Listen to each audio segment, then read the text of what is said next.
你把这个放下。丽娜姐，我们这是工作，你能不能别为难我们？这个不用你们管。我们没办法向上面交差，姐。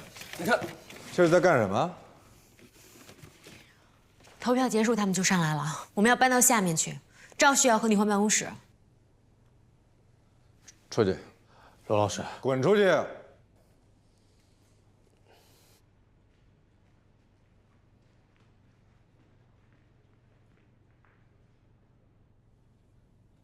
你刚才说谁？赵旭，就是那个一天到晚趴在微博上看电视里出来一个律师，就挑人家哪句话说的不对，打官司不能这么打。后来被人家编剧爆出来，他其实一场官司都没有打赢过，就是一个纸上谈兵的蹭热度的家伙。封印特别讨厌他，发配他去管接待、管投诉。他的办公室以前就是一个储物间。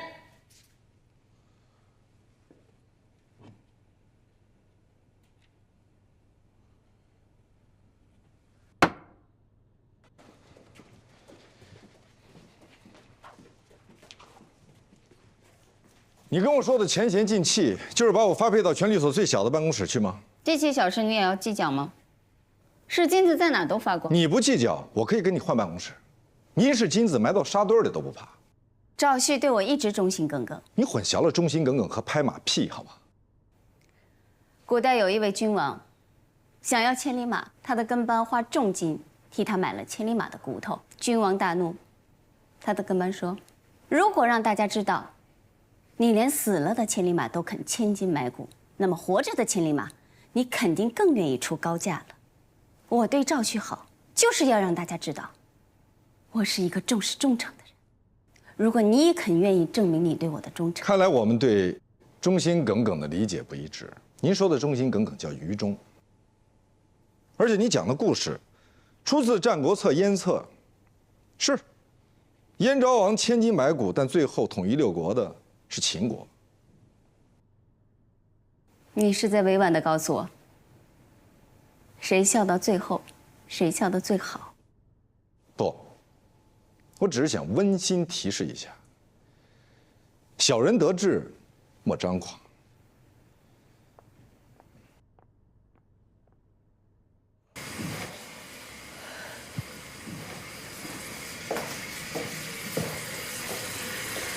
怎么样？有什么感受？我不知道您指的是什么。罗宾就要搬到储物间去了。你作为表现优异的律师助理，有机会重新选择一位老师。我能不能放弃这次选择啊？有时候跟对人比做对事更重要。对不起，我不大喜欢站队，你一直站罗宾，因为他值得我尊重。你的意思是我不值得你尊重？我没有这么说。我现在可以让你立马拎包走人。那您岂不是少了很多收拾人的乐趣了？对，你说的对。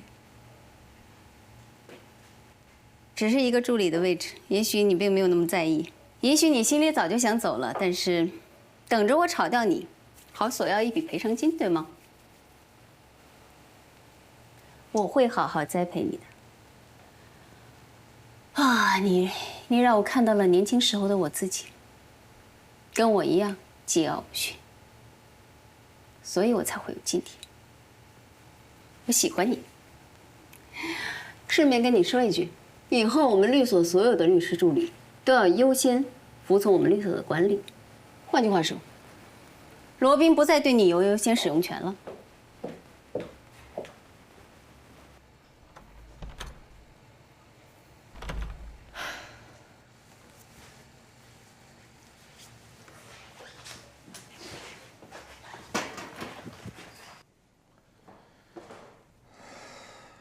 行了，别收了，一会儿我找几个人过来帮忙。没关系，这方面我擅长。我去拿瓶矿泉水。哎，这儿有。我就是想躲开你。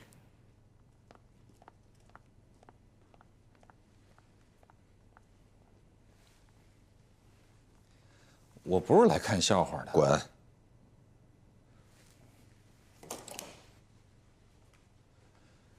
你是说，让我这儿就地滚一圈啊，还是让我离开啊？你怎么理解都可以。我也懂幽默，一点儿都不好笑。那是因为我们的位置不同。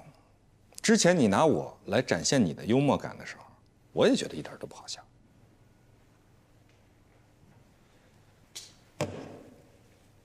你是来找茬的吗？我是来重新分配工作的。鉴于顾杰目前对我的重视，之前封印总是把名利双收和知名度高的案子分给你，顾杰现在认为应该换一换，你也应该做一些可能收益没有那么高，还很琐碎，或许还会遭到别人投诉的普通的老百姓的案子。这些案子虽然不是大案子，但是却关系到千家万户的幸福与和谐。放这儿吧。这是一个老人家和他外甥女儿家产纠纷的案子。我知道你不喜欢这种争房子分地的案子，但是这对于一个普通人来说，一套房子就意味着他一辈子的收入。你笑什么？这是我之前给顾杰的案子，他居然一直给我留着，真是令人肃然起敬。君子报仇10年不晚。我没别的意思，我就是随便说说。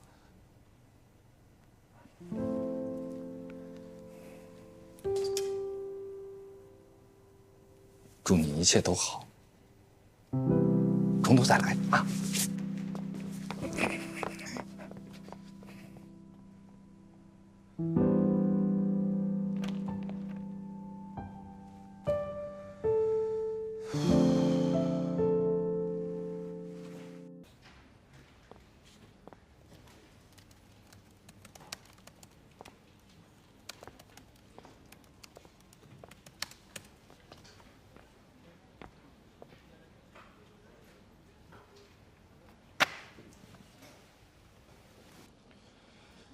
你先做这个。顾杰老师说，以后我们要归律所统一管理。不，你对我负责，你只对我一个人负责。这个案子你应该非常熟悉，它跟我们有缘。我记得这个案子你好像推给顾杰老师了吧？不是推，是我认为顾杰比较合适。您不是说您不大喜欢这种一地鸡毛、一我家是不喜欢人为了一点？，但不代表我不擅长。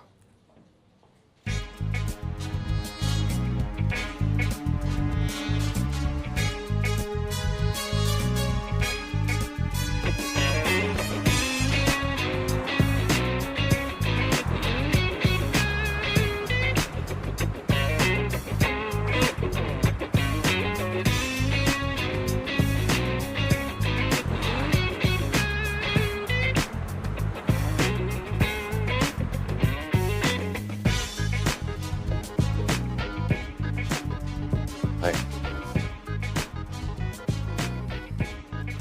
那天晚上你跟顾杰还有那个女的，你们坐的是同一辆车吗？是一辆车，谁的车？顾杰的车，有司机。那天开会，我的车限号，我们一起从律所走了，我坐的是他的车。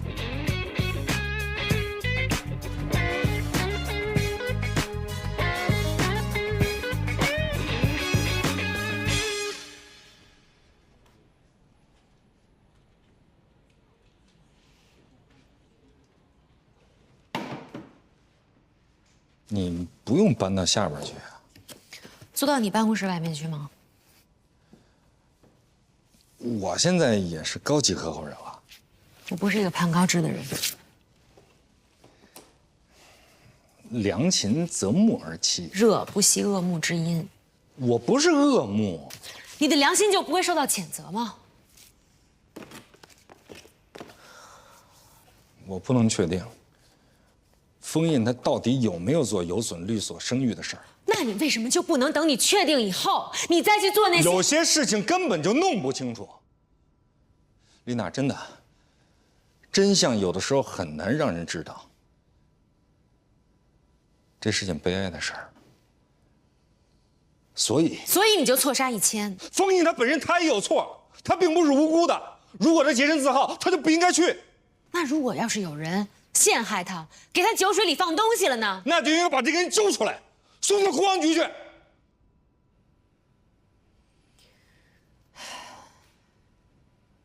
你知道我为什么不喜欢你吗？因为我太正直。因为你不近人情。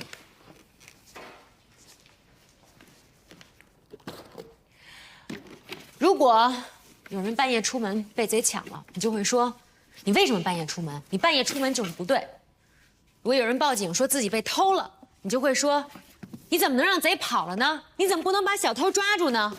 哎，你等等，你的这个观点我听罗宾说过，责备受害者。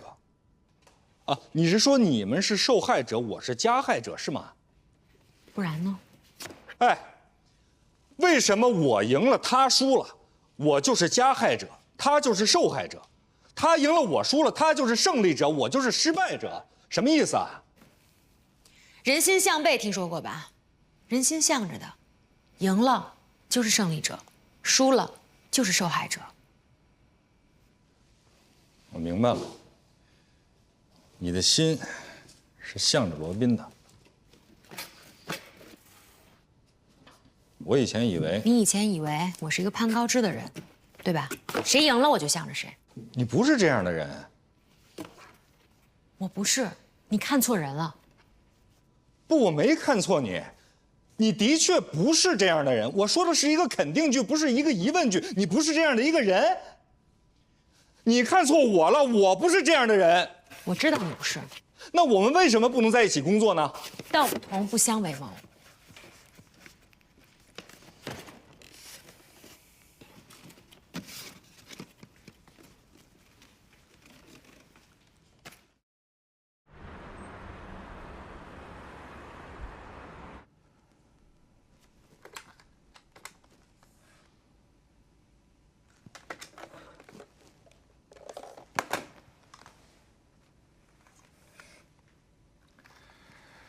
丽娜，丽娜，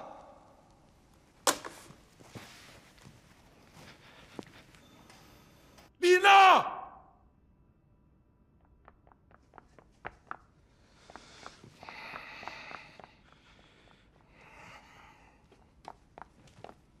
你声如洪钟。电话是坏的，让他们尽快修一下。我知道，我已经跟他们说了，我马上就去再催一下。还有，看到了吗？到处都是灰，能不能请人来打扫一下？这层本来就没有打扫人员，我已经在58同城上找了，专业打扫人员马上就到。我不管，打扫干净。黛西来了吗？我不知道，我待会儿去看一眼。看一眼。你电话也坏了吗？我桌上根本就没电话，我正在申请呢。之前那个桌子不是做人的，是堆杂物的。好，太好了。你告诉他们，就让他们这么干吧，最好把我电话也拿走。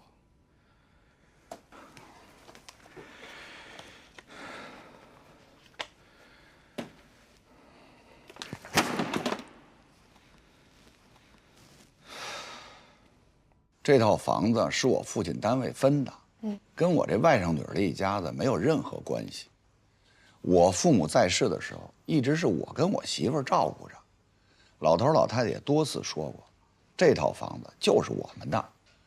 后来父母一过世呢，我就把这房子过户到我的名下，一直是我们一家3口跟那儿住。那您外甥女儿就从来没有在这所房子里住过吗？住过，那就是1、2岁的事儿啊。啊，那时候他妈工作忙，就把这孩子搁在姥姥姥爷家了，这不是很正常吗？后来也是为了这孩子上幼儿园方便，就把这户口给落过来了。这一落就是20多年。后来我姐也没了，这外甥女儿也结婚了，她又生个孩子，也是为了她这孩子上幼儿园方便，把她这闺女这户口也迁过来了。当时我就有点含糊啊，我说这俩孩子户口都落在这儿，我就跟他们提过呀，但是他们向我保证，绝对不会占这个房子，也不会跟这儿住，还写了个承诺书。您看一眼。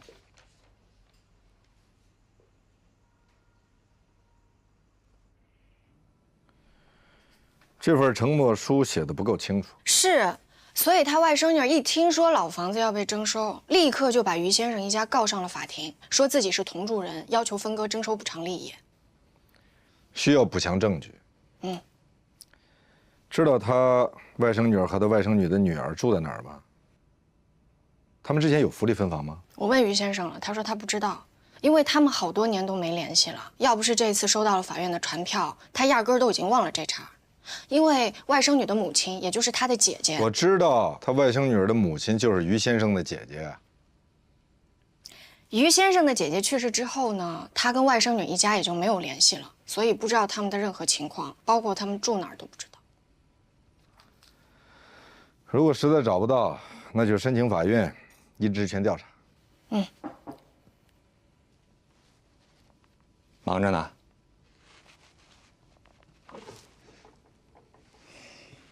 这个地方好局促啊！啊，还真的是在完成布置给你的作业呀？不然呢？你记住啊，只有小律师，没有小官司。再小的官司，对老百姓来说也是大事。好律师，我要知道你有这么高的觉悟啊，那我应该推荐你去做家庭调解员。你有事儿吗？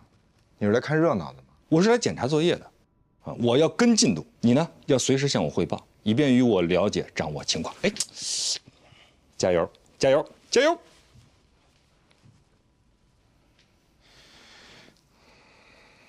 罗老师，需要我帮你找个小人让你扎吗？我从不跟小人计较。回到我们的工作上来。好的。刚才说到哪儿？何先生，这是林肯新推出的大型美式豪华 SUV 飞行家，它配备了30项调节全体感按摩座椅，这可是业界独一份儿。还有，这28个扬声器是沉浸式的瑞威3D 音响，音乐质感超棒。来，您上车感受一下。哎，爸，这车动力性怎么样啊？这车的动力是真没得说，它搭载的是3.0T V6双涡轮引擎，配合 PHEV 插电式混动电机，扭矩高达800牛米，秒杀超跑动力水平。哎，甭说了，就定这车了。好的，何先生，我去给您准备合同。好嘞，好嘞，谢谢啊。何老师好。哎，有事儿吗？没事没事没事好。何思老师，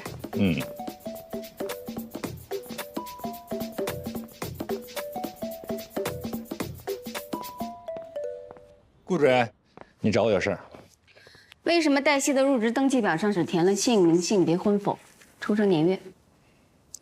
因为黛西一直归罗宾管理，所有的助理、实习律师都归你管，罗宾的除外。现在他不能除外了。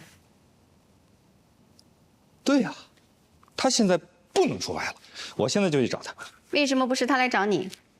他桌上的电话坏了。那也要他来找你。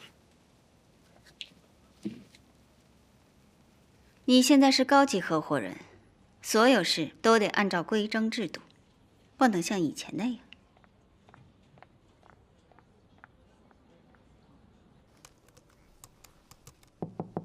进。罗宾老师，什么事儿？那个何在老师让您去一下他的办公室。知道了。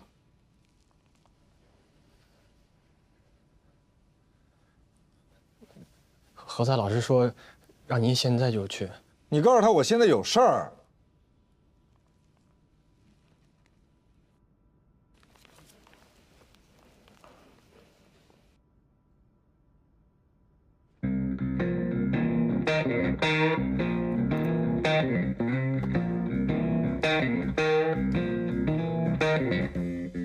小伙子，有耐心。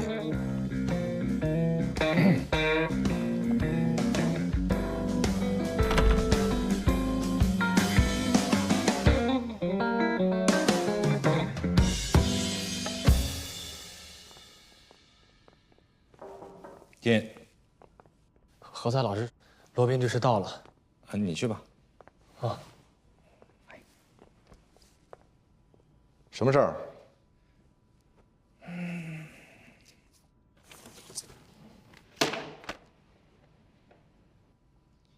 有什么问题吗？你没发现他有什么问题吗？我没发现有什么问题。为什么他的几乎所有的个人简历都是空的？啊，他是哪所院校毕业的？他毕业之后他从事了哪些职业？学历呢？学位呢？父母呢？兄弟姐妹呢？各种社会关系呢？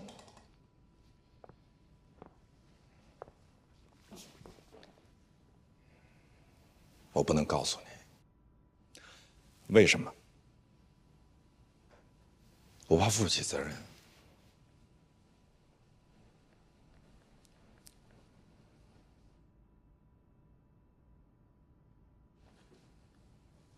她是谁的女儿？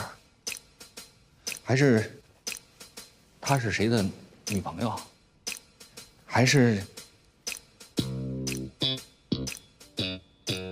我说了，我真的不能告诉你。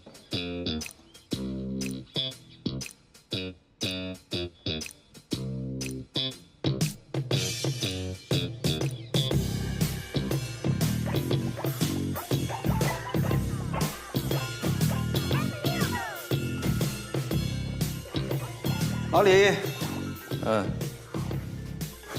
我是开心消消乐的，空几关了？又更新了。你来找我有事啊？以后你开这个车。哦。啊？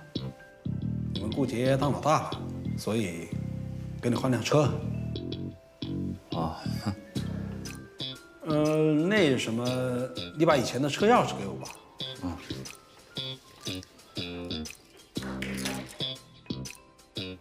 好，谢谢。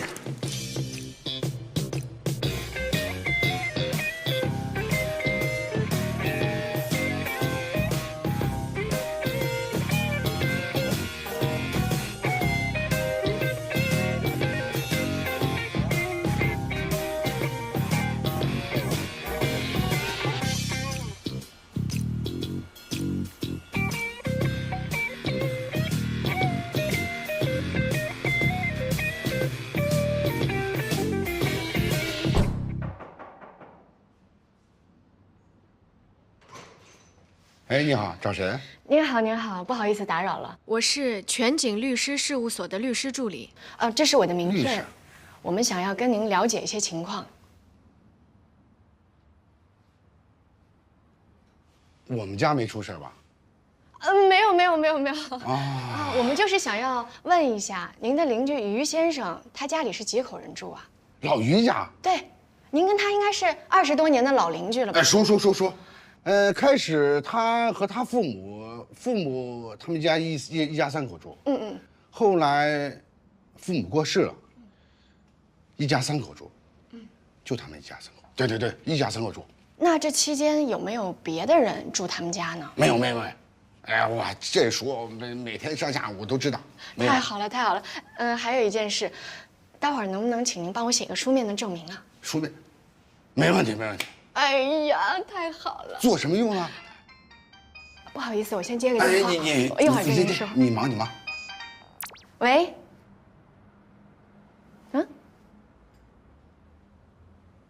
好，我知道了。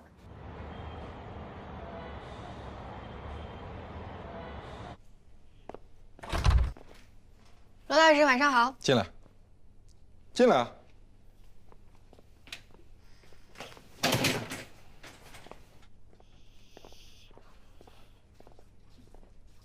哎呦，这就是你家啊？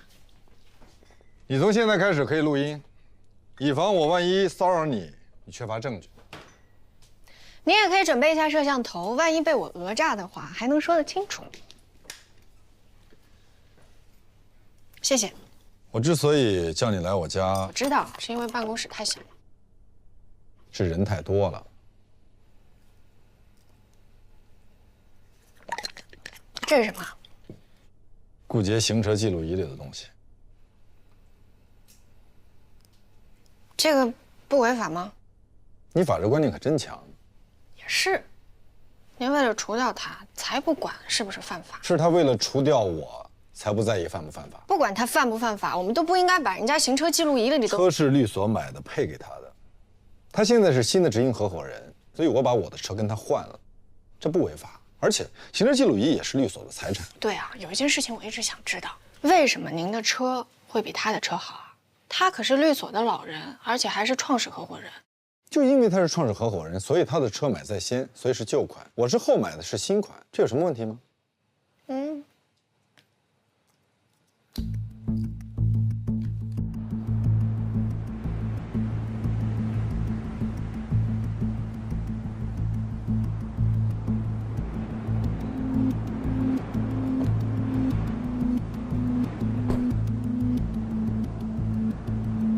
怎么回事啊？他们说原来的车旧了，给您换辆新的。好。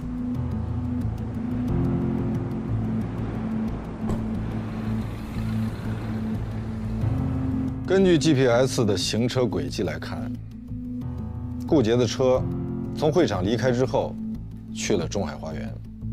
15分钟之后离开，回了自己的家。此前包括此后，他的车曾多次出现在中海花园。这是会场当时的照片和视频。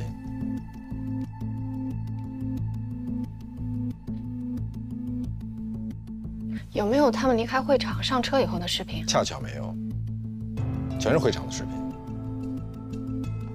这个是当时参加会议的人员名单。全部吗？全部。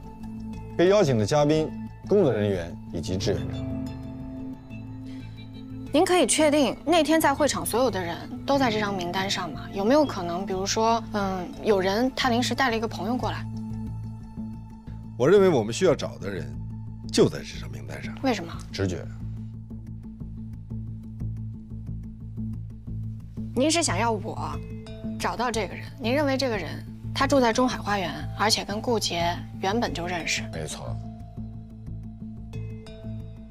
那您为什么不去问顾杰老师的司机啊？让他直接在这些照片里辨认一下不就好了？顾杰的司机跟他是亲属关系。那您可以让封主任去辨认啊。他喝多了，而且断片了，有人在他喝的水里面放了东西。他在会场的时候总应该是清醒的吧？他跟顾杰老师一起上的车，而那个女孩当时就在车上，他能不知道她是谁吗？一个会议那么多人，请问谁能一下记得住所有的人？我可以呀，只要我见过，我就可以记住他。更何况我还跟他说过话，而且还跟他在同一辆车上。那只能说明你的记忆力超群，过目不忘，但是常人很难做到。如果说这个人有脸盲症，就更加困难。您的意思是，封主任他有脸盲症啊？还是说他就是想让你把这个人找出来？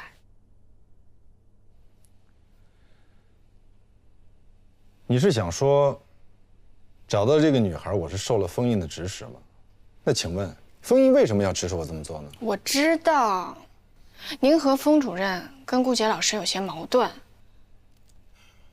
所以你怀疑，我是想找到这个女孩，让她改口，然后给她一笔钱，让她调转枪口，给顾杰致命一击。我当然知道您不会这么做，但是我不确定封主任会不会。封印肯定不会。您为什么就认定他不会？你为什么认定他一定会呢？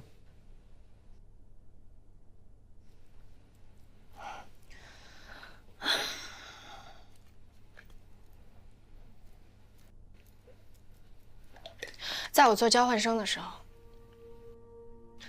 我说的是我们学校以前发生的一件事情。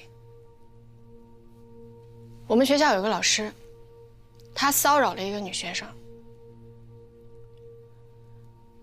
那个被骚扰的女生后来难以忍受，就跟她的闺蜜吐槽了这件事情，于是她的闺蜜就曝光了这个老师。最后，这个老师的大弟子他找到了那个被骚扰的女生，给了她一大笔封口费，女生就改口了，而那个闺蜜就成了被告。而你就是那个闺蜜。陆漫漫那个账号已经永远关闭了。我还知道那个女生的名字叫林小玲。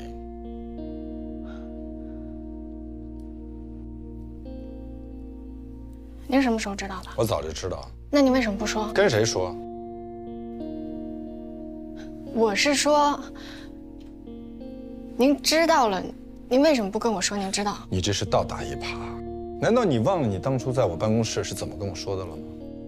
我没有学历，没有什么学历，硕士学历还是博士学历？本科。本科都没有。我上过法学院，只不过是在最后1年实习的时候出了一些事情。什么事情？我不想说。想起来了吧？是你自己说你不想说。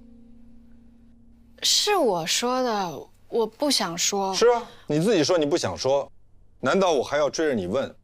你不想说的那件事情我是知道的，是因为你多管闲事，然后被反咬一口，导致自己连学位都没有拿到，所以后来丢盔弃甲回到国内，一个人把自己关到屋子里，打了1年多的游戏，然后又心灰意冷的去卖了咖啡，认为大部分精英都是衣冠禽兽，认为大部分律师都是见钱眼开，再然后你就来了律所，准备行侠仗义，大杀四方。麦飞告诉你的，是不是 ？No， 您认识林小玲？我不认识。那您是怎么知道的？虽然我非常讨厌循规蹈矩，但是我也总不会从大街上捡一个人来给我当助理吧？我总要知道他有没有犯罪前科，是不是对方的卧底。我对客户负责，我要对律所负责。所以你就调查了我？谈不上。黛西，我们既然把话说到这儿，我正好要问问你。你说那个教授对林小玲进行性骚扰，你又不在现场，你仅仅凭林小玲的一面之词。我跟林小玲，我们从幼儿园就认识，我们当了一路的同学，我相信她说的所有的话。那么我跟封印也不是昨天才认识，我像你这么大的时候我就跟他在一起，我相信他，所以我认定这件事情他一定是被陷害的。那人家女孩为什么要好端端的陷害他？动机是什么呢？这就是我找你来的原因。你不觉得这件事情很蹊跷吗？按道理说，疑罪从无，这所有的一切的消息，都是来自顾杰，其他人一概不知。而封印如果不接受他的前提条件，那么就要被诉诸法律。所以呢，大家就莫名其妙的搞了一个投票，封印也就这么莫名其妙的下台了。所以你就认为这一切都是顾杰老师搞的鬼？当然，否则顾杰为什么坚持不告诉大家，那女孩是谁？她叫什么？她是干什么的？她的联络方式，她的家庭地址。如果我是他，我也会这么做。这是为了保护受害者的隐私，就像当年，我为了保护林小玲，不管我后来再怎么被动，我都没有说出她的名字。这件事情跟封印的事情完全不一样。你是为了保护你的同学，不愿说出受害者的名字，而封印这件事情，有没有受害者，到底有没有受害者，这个人都不一定。我们当然知道，肯定有这个人，包括封印，他也知道，他都已经去了人家女孩家了。我说了，他是被陷害的，他喝多了，他断片了。那他为什么要去人家女孩家？你这个逻辑好搞笑啊！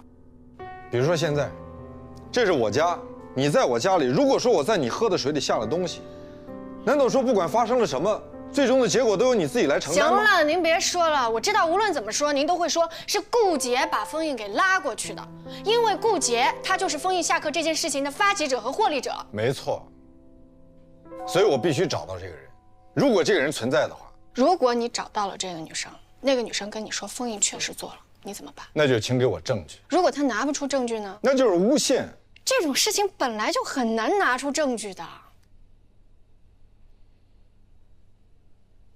如果你不想干，你就明说，不用在这儿推三阻四。确实不大想给人家当枪使。你说什么？当枪使？好，我懂了。良禽择木而栖。顾杰是不是承诺你可以选一个新的老师？他是这么跟我说过，但是我拒绝了。为什么拒绝呢？您希望我接受？你是想让我亲口说出我希望你接受吧？这样你就不用有内疚感和负罪感了吧？你居然认为我是这种人啊？那你是哪种人？我只不过想让你去搞清楚这个女孩到底是谁。你在这绕一圈子，我只能理解为你不想做。我确实是不想做，但是我不想做的原因，绝对不是你想的那么的狭隘。那你说一个不狭隘的，我听听。作为一个女性受害者，你让她找出证据证明自己被一个男人骚扰过，更何况她是面对一个像您这样的有丰富法律经验和司法实践的优秀的律师，这真的太难了。稍有不慎的话，就会被套进去的。我为什么要套他？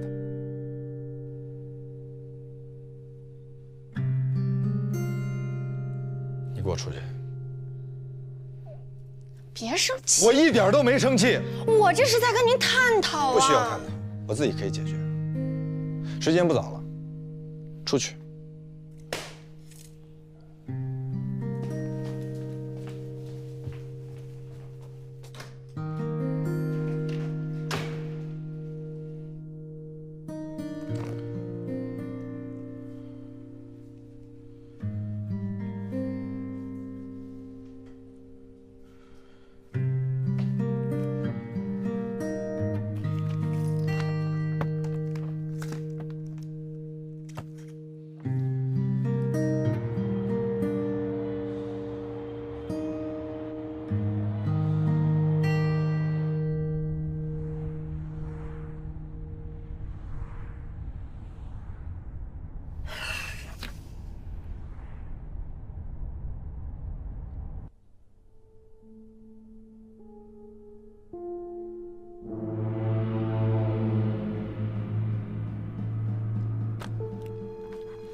来来来，哎，小心啊！哎，慢点，慢点，慢点。好，小心啊！你要把封印挪哪儿去啊？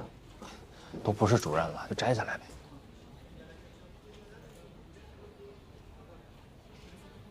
顾杰知道吗？工作得做到领导前面，你不能什么事儿都等领导开口，对吧？这我觉得吧，我明白，您放心，我一会儿就把您的照片放到罗宾前面来啊。我不是这个意思。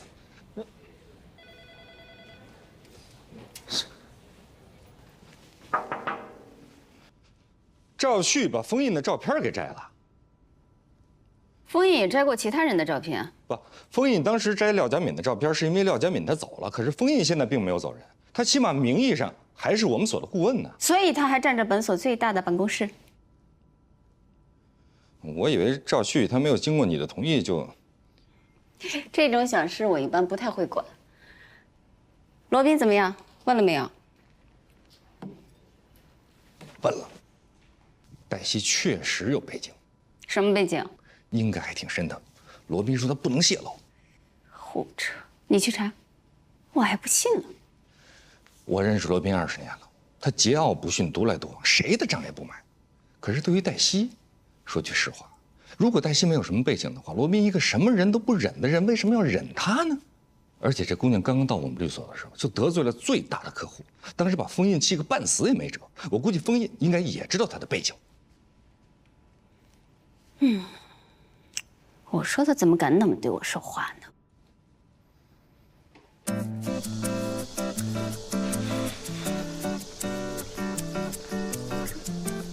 哎，你说你个小玩意儿啊，我就知道你在这儿绑，跟你3天就绑3天，什么玩意儿啊？白霞哥哥，哇塞，您好辛苦啊！这大热天的您还捡狗屎，那个喝瓶王老吉吧，解解渴，休息一下。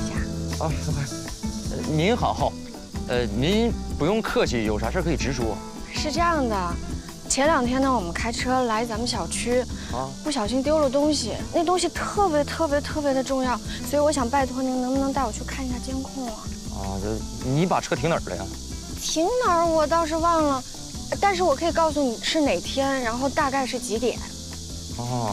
你不是把车停咱小区访客车位上了吧？有可能。我就说，那个小五啊，来，这边盯着点啊。好嘞。记得千万不能跟业主起冲突。没问题。您好，您请跟我来。谢谢啊。你别着急啊，就在这一块儿了。谢谢你们，辛苦了。没事儿。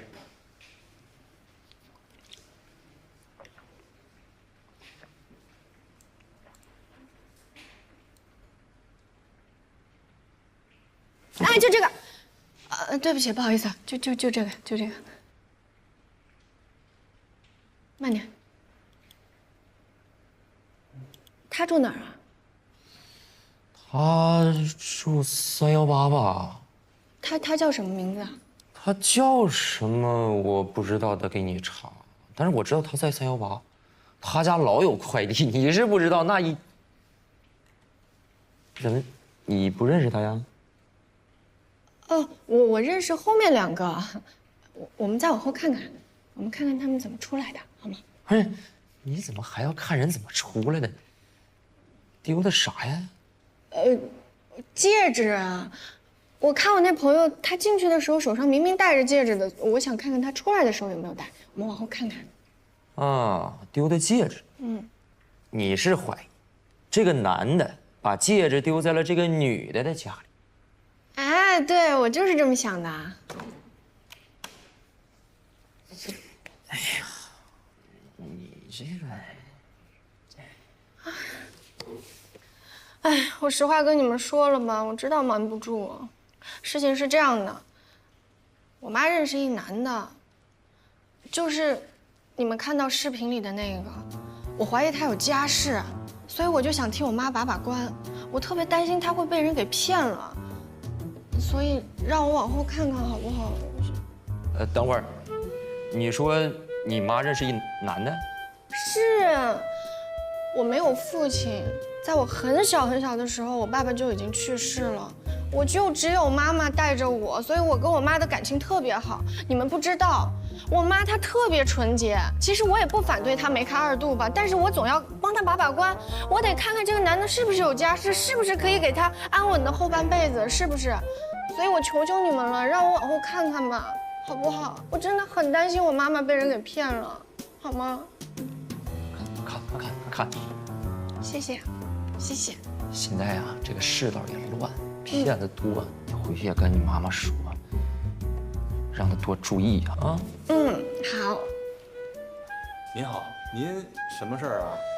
我想来打听一个业主，他住几楼？几门几号？他叫黄觉，您能帮我查一下吗？不好意思，我们这儿啊不负责查人。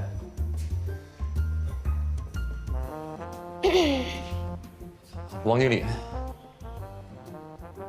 不是你们俩认识啊？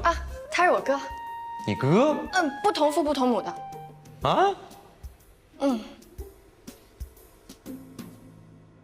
你居然骗保安？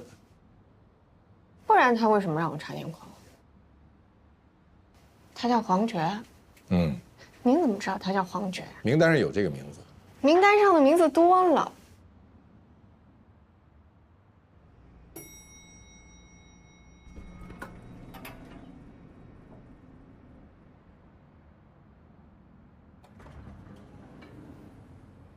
你去哪儿啊？您去哪儿？跟你的地方一致。我也是。那你按楼层啊？你怎么不问啊？女士优先嘛。根本就不知道黄觉住在哪层，对不对？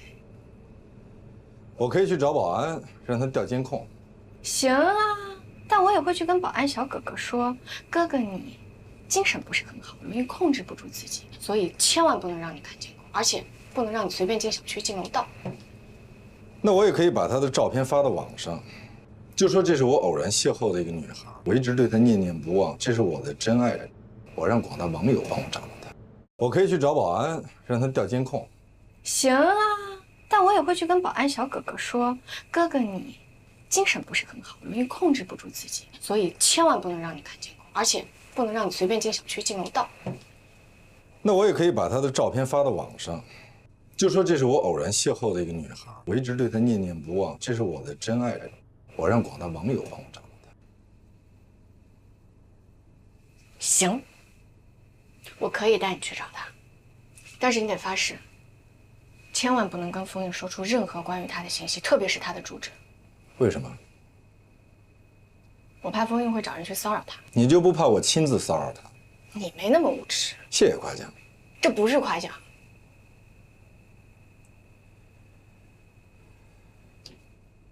我们到底要在这儿站多久？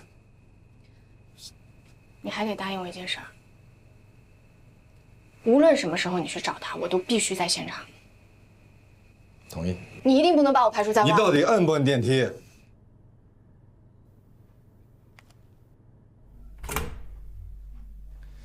你好，我是罗宾，全景律所的律师，黛西我的助理，有些事情，我们想找你谈一谈。对不起，我没有时间。我知道你做了什么，我们谈谈对你有好处。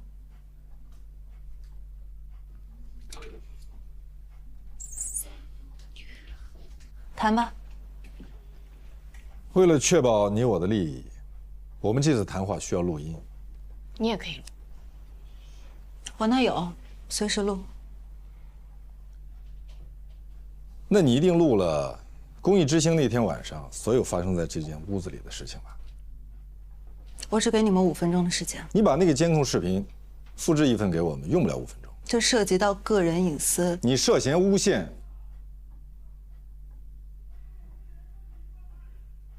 那你为什么不去告我呢？因为我认识12岁的你，那时候你还不叫这个名字。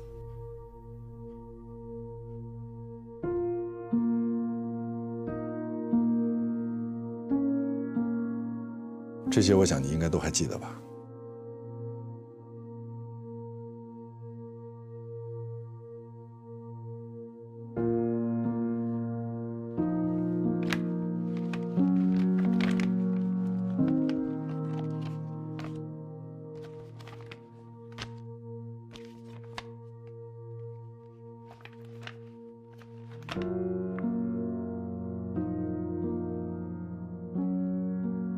非常公平的讲，封印当时已经替你们争取到了最好的和解条件。对，你们当初就是这么说服我妈妈的，所以她签了这个协议，拿了钱。没过多久，大家都知道我们拿了钱，我们再也得不到任何的同情，包括伤害我们的那家人，没有跟我说过一句对不起，也没有过半点的歉意。你们管这个叫最好的和解条件是吗？但这个事情你真的不能怪律师。那怪谁？我们原本是受害者，就因为我们同意和解，我们拿了钱，大家就可以造谣，说我们是故意讹钱。我爸爸当时已经病重了，我妈原本不想把这件事情告诉他，但是后来我爸知道了这件事情，他跟我妈大吵一架。他问我妈妈，明明是你的女儿被别人给打了，你这个当妈的为什么会同意人家花钱了事呢？我爸连妻带病，没过多久就去世了。人活一张脸，我爸觉得他没脸可活。你真的不能把这笔账算在律师的头上？为什么不能啊？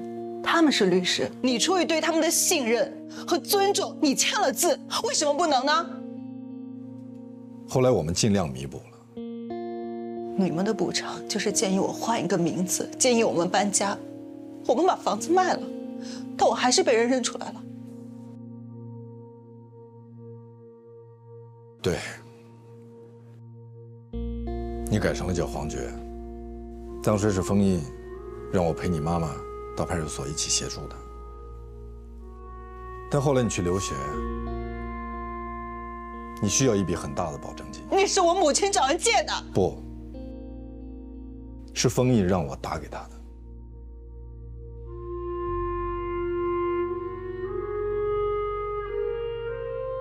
这是汇款凭证。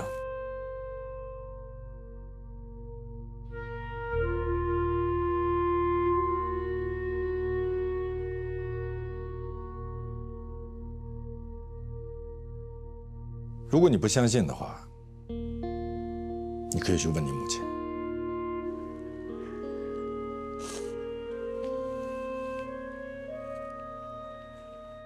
我现在1周去看我妈1次，她已经连我都不认识了。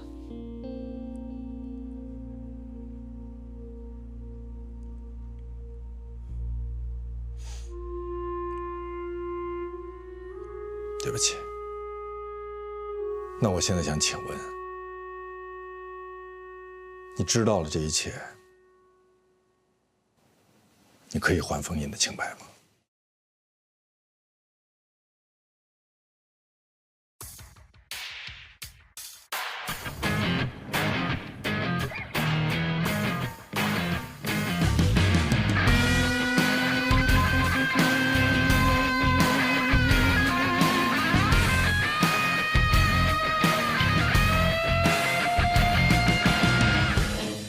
以后见我需要预约。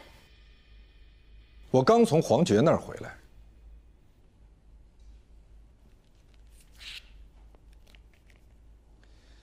当时他的这个案子很轰动啊。这个案子是封印带你做的，你那个时候是他的跟班儿。我想请问你，为什么把封印骗到黄觉家里去？是封印自己要去的，我只是陪他前往。那你为什么不告诉封印，黄觉是谁呢？封印是办他案子的律师，他都没有认出来他是谁，我为什么要知道他是谁呢？对我而言，他只不过是一个热心公益的志愿者而已。然后我们一起去健身，共享一个健身教练。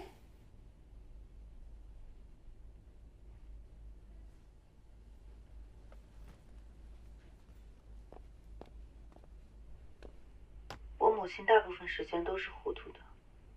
但我知道，他对当年的和解协议一直耿耿于怀，觉得自己上了一个律师的当。顾姐就跟我说，解铃还须系铃人，如果封印能跟我母亲道个歉，也许他就能解开心结，唤醒记忆。所以那天，他就把封印带。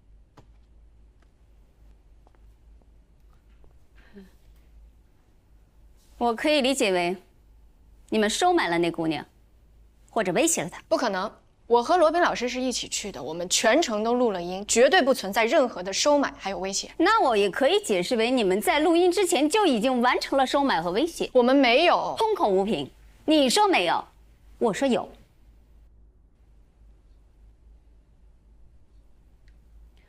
事实上，那天晚上，封印和黄觉到底在那个屋子里发生了什么，我们谁都不知道。好。我们大家来重新投一次票，2个选项，选项 A 就是你们说的这个版本，封印那天在那个姑娘家喝断片了，一个人安安静静的睡过去了，什么事情都没有发生。选项 B， 你们收买了姑娘，按照你们所需要的版本重新编了一个这样的故事，然后栽赃嫁祸给我。如果重新投一次票，你们猜大家会选 A 还是 B？ 我想提醒你，黄觉家的客厅有监控，卧室和洗手间没有，所以你还是无法证明到底发生了什么。那你知道这个是什么吗？这是你行车记录仪里的储存卡。你和黄觉在车里的所有对话都被记录在里面，包括当时封印昏睡过去之后，黄觉给你打电话，你当时就在车里。你跟黄觉说不用担心，也不用送他去医院，因为封印喝的断片酒是你给他喝的。你还让黄觉好好想一想，到底要让封印付出什么代价，才能告慰他父亲的在天之灵，以及他和他母亲所承受的全部不幸。如果再投一次票，我倒是可以在投票现场播放一下，你觉得大家会相信谁？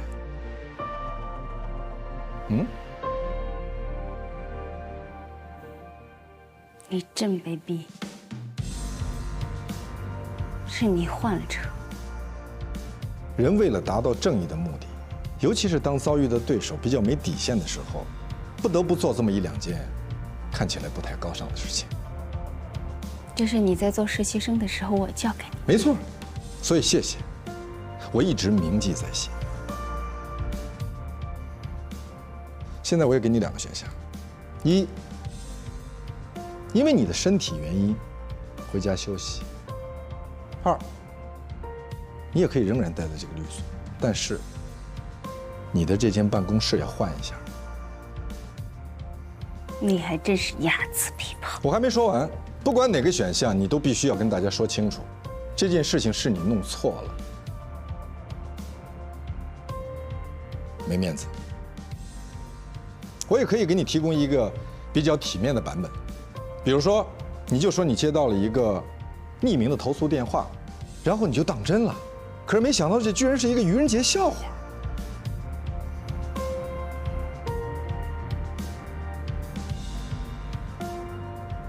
现在，你应该去封印的办公室，郑重地跟他说一声对不起。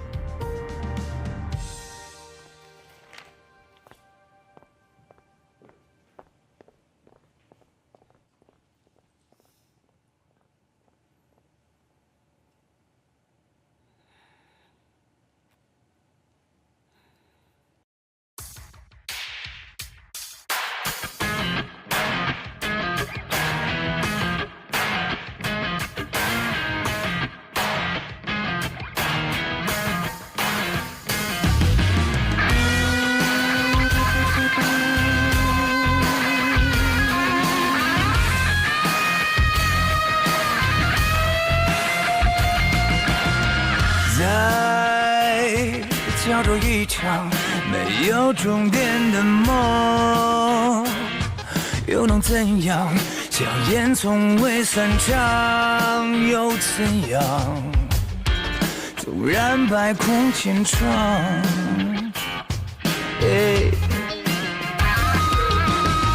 只能够战胜残酷，只能去圈住迷途，他要走的每一步，不犹豫，不彷徨，这夜的星光长什么模样？用善良捍卫人的立场。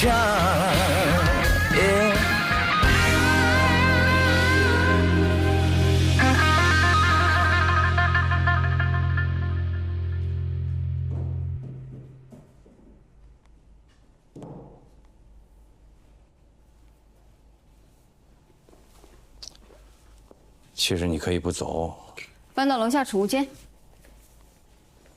你也可以不搬，写个检查。不用不着。那你要怎么样？人非圣贤，孰能无过？你是围棋高手，你靠对方的错误赢棋。不，你不了解围棋。我了解你，你会逼着对手犯错误。是你给我挖了个坑。是你逼我给你挖坑。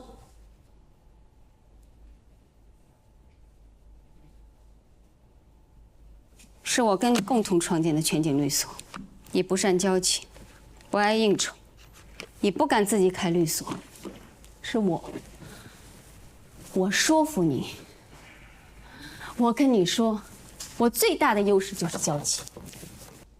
那个时候，我们接了很多其他律所不敢接的案子。我们最大的困难不是接其他律所不敢接的案子，打其他律师不肯打的官司，我们最大的困难是缺乏案源。没有人愿意相信一个刚刚成立的律所。是，在日常生活当中，打官司是个低频事件，即便你服务的再好，即便是打赢了，也很少有回头客。哈，谁愿意3天2头打官司呢？所以，是我去应酬，我去交际，是我去争取企业客户，争取做他们的长期法律顾问。最早的那批客户都是我争取来的。所以啊，在律所的墙上，我说的是过去的墙上，你的名字和我的名字排在第1排，第1排只有你和我。后来你开始排挤我，我没有。你有，你在律所有威望、有地位，人人都会巴结你。我呢，罗宾把我的客户抢走了，你说什么了没有？罗宾没有抢你的案子，是你的客户不满意你。你以前从来不会这样跟我讲话。我以前，你以前仰仗我，依靠我，信任我，需要我。现在呢，你有其他人可以仰仗，可以依靠，你也没有再那么需要我了。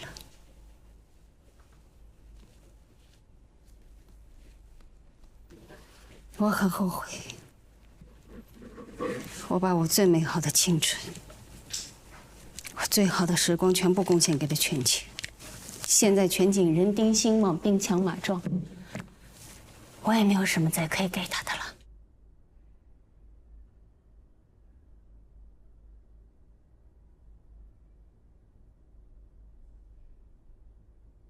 你什么时候想回来？随时。我想带走愿意跟我走的，只要他们愿意跟你走，我绝不拦着。谢谢。那我就把辉耀、东方江河几个客户都带走。不行，你刚刚说还可以的。我以为你说的是带走律师。我当然说的是客户。当然不可以。为什么不可以？他们是我的客户，是我辛辛苦苦维系多年的。所有的客户都是全景的。他们之所以成为全景的客户，是因为我在全景。你太高估了自己了。我可以证明给你看。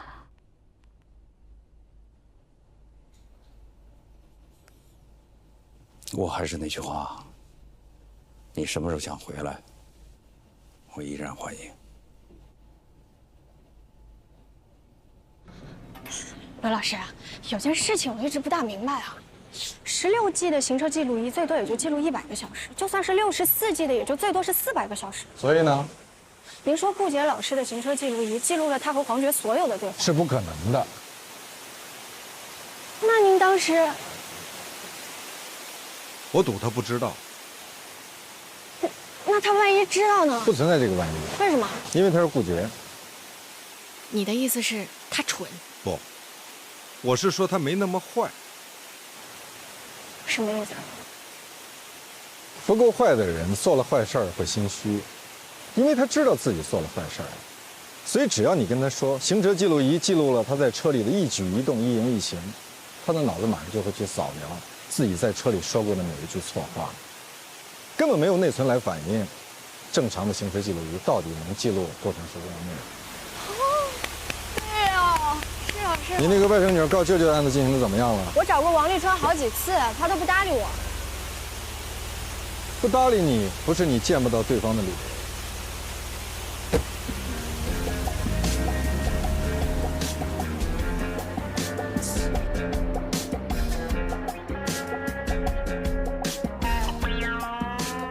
橄榄油，西班牙的皇室用油，几百年的品质保障。您看一下，这可是原装进口的，不仅食用健康，还能美容护肤呢，最适合您这样的白领。哎，我想问一下，这个发票那个能办那个化工用品吗？不能，您买什么开什么。啊，不行，谢谢啊。哎，您后面排队。哦，我不是来开发票的。啊，您在这签个字就行。啊，这里是吧？对对对。哎，好嘞，这卡您拿好。好的，好。您好，这是我的名片，我之前给您打过电话。黛西助理。什么事儿？是关于您告您舅舅的那个案子。对呀，法院已经立案，你舅舅想要找你商量一下。这事儿没得商量，除非他给我一半。您姥姥姥爷在世的时候就已经说了，这房子是归您舅舅的。而且您跟您妈都已经签了承诺书，说保证不要这个房子。那不是我的签名，我妈也不在世了。你好，这儿能开发票吗？开发票您那边扫码自助。好，那边。你呢就别在我这儿磨叽了，磨叽也没用。他要不同意呢，咱就法院判，法院判多少就多少，都别废话。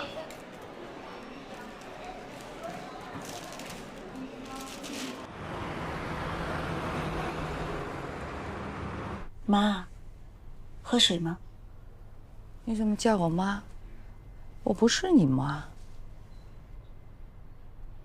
那你是谁的妈妈呀？黄觉。我就是黄觉啊。你是黄觉？想起来了吗？